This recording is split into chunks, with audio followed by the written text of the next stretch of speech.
જય દ્વારકાધીશ ખેડૂત મિત્રો. તો હવે આજે આપણે બધાને શિયાળુ પાકની અંદર એક પ્રશ્ન હોય જ, ધાણા ને જીરુંમાં ને આપણે પહેલાં શરૂઆતમાં સુકારો હતો અને હવે એનો વિકાસ અટકી ગયો.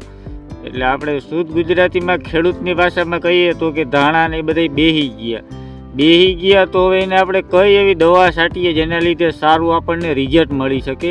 અને આ પાછળ તમે જોઈ શકો આપણે ધાણામાં બેહી ગયા હતા ધાણા, તો એમાં દવા છાંટી અઠવાડિયું થયું અને અઠવાડિયા પછી આ જે વિડીયો આપણે બનાવીએ. આપણે એવું નથી કરતા કે દવા છાંટીએ ને તમને માહિતી આપી દઈએ કે આમાં સારું રિઝલ્ટ છે શું છે. પહેલાં આપણે નવી દવા છે. પહેલી વાત તો એ કે માર્કેટની અંદર આ દવા નવી છે, બરાબર. તો આપણે પહેલાં એની ટ્રાય કર્યું, અઠવાડિયા પછી આપણને રિઝલ્ટ દેખાડું કે ના હકીકતમાં આ દવાનું સારું રિઝલ્ટ છે, તો જ આપણે વિડીયો બનાવીને તમને માહિતી આપીએ મિત્રો. તો આપણે આડેધડ કોઈ પણ પ્રકારની માહિતી નથી આપતા.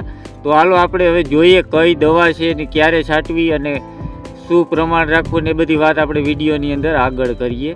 તો સૌપ્રથમ મિત્રો પહેલાં વિડીયોને એક લાઇક કરી દો અને જે મિત્રો ચેનલની અંદર નવા હોય એ આપણી ચેનલને સબસ્ક્રાઈબ કરી લેજો. તો ચાલો હવે વિડીયોની શરૂઆત કરીએ. તો અત્યારે આ પ્રકારના દાણા છે આપણા. કેમેરામાં તો તમને એટલું બધું આમાં કંઈ ફરક નહીં દેખાય, પણ આમાં અહીંયા જો તમને અહીંયા થોડો ઘણો ફરક દેખાતો હોય. જો આટલા દાણા હજી આપણે બહુ જોઈએ એવો વિકાસ નથી કર્યો. અહીંથી બધા આગળથી જો અહીંથી બધા કમ્પ્લીટ સારામાં સારું થઈ ગયું. તો આ રીતના આખાઈમાં હતું. જો આ જેટલો ખૂણો છે આ ખૂણા બધામાં આ રીતના દાણા આપણા બેસી ગયા હતા અને આપણે એક જ આનો રાઉન્ડ લીધો દવાનો તો આપણને ખૂબ સારું પરિણામ મળ્યું. અત્યારે તમે જોઈ શકો આ રીતની આપણી પોઝિશન છે. ફૂલ પણ લાગવા માંડ્યા અને આપણે જે દાંડલીએ સડવાના હોય એ દાંડલીએ સડવાની પણ શરૂઆત થઈ ગઈ. તો આ રીતના રિઝલ્ટ તો સારું છે. તો ચાલો હવે આપણે જોઈએ કે આપણે કઈ દવા છાંટી. તો દવાની વાત કરીએ ને મિત્રો, તો જો આ આપણી પાસે છે ચમકીલા છે, જે ઘરડા કંપનીનું આવે અને આ માર્કેટની અંદર જે લગભગ વર્ષ દિવસ જેવું થયું હશે, પણ આનું રિઝલ્ટ મિત્રો બહુ સારું છે. આને બાયો પ્રોડક્ટ છે, તમે જોઈ શકો આ બાયો પ્રોડક્ટ છે.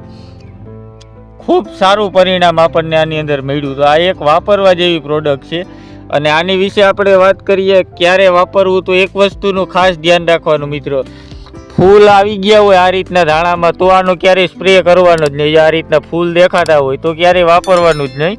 ફૂલ આવ્યા પહેલાં વાપરશું તો આપણને ખૂબ સારું પરિણામ મળશે. અને આપણે જે 35 ml જેટલું એને 16 લીટરના પંપની અંદર નાખી અને સ્પ્રે કરી દઈએ તો આપણને ખૂબ સારું પરિણામ મળે. અને હવે આપણે જોવા જઈએ કે કયા કેમિકલની આઈરિયાને હાલે. તો આપણે પીજીઆર હોય તો એમાં ક્યારેય નાખવાનું જ નહીં. પીજીઆરમાં આનું બહુ સારું રિઝલ્ટ મળતું નથી. પીજીઆર જેમ કે ગોદરેજનું ડબલ આવે અથવા કલ્ટાર છે એવી બધી દવાની સાથે આને મિક્સ કરવાની નહીં. બાકી કોઈ પણ પ્રકારની દવા હોય એની આરે આરામથી આ દવા વાપરી શકીએ આપણે.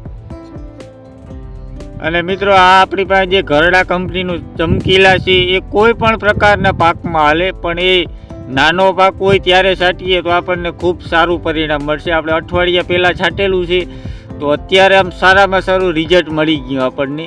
તો આ રીતના તમે પણ જો ધાણાને જીરુંને બેસી ગયું હોય તો એકવાર જરૂર ટ્રાય કરો.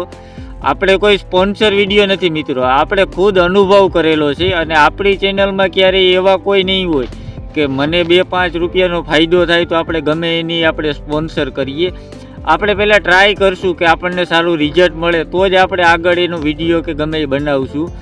આપણો મકસદ એ જ છે મિત્રો કે ખેડૂતને ફાયદો થવો જોઈએ. આપણે ચેનલમાંથી પૈસા કમાવાની એ કોઈ આપણી ગણતરી જ નથી. ખાલી ખેડૂતને ફાયદો થાય અને થોડીક ખાસી માહિતી મળે જેથી કરીને આપણે ખોટા ખર્ચા ના થાય અને ખોટા આપણે પંપને બધા ખંભે ઢહેડવા ના પડે. આપણો મેન લક્ષ્ય એ જ છે કે ખેડૂતને ફાયદો થવો જોઈએ. આપણા લીધે આપણા 5 રૂપિયાના ફાયદા હાટું આપણે કોઈ પણ પ્રકારની એવી સ્પોન્સર કરતા નથી. અત્યાર સુધીમાં ઘણી ઓફર પણ આવી ગઈ, આપણે એવું કંઈ કરતા નથી. આપણને જો સારું રિઝલ્ટ મળશે તો 100% આપણે બીજા ખેડૂતને પણ માહિતી આપશું કે ના આનું રિઝલ્ટ ને બધું સારું છે. તો મિત્રો વિડીયોની અંદર એક લાઇક કરી દેજો અને કેવી લાગી માહિતી, જો થોડી ઘણી પણ જાણકારી મળી હોય તમને તો એક કોમેન્ટ કરી દેજો. અને જે મિત્રો આપણી ચેનલની અંદર નવા હોય એ ચેનલને સબસ્ક્રાઈબ કરી લેજો. આ રીતના આપણે વિડીયો બનાવતા જ રહીશું. ધન્યવાદ ખેડૂત મિત્રો.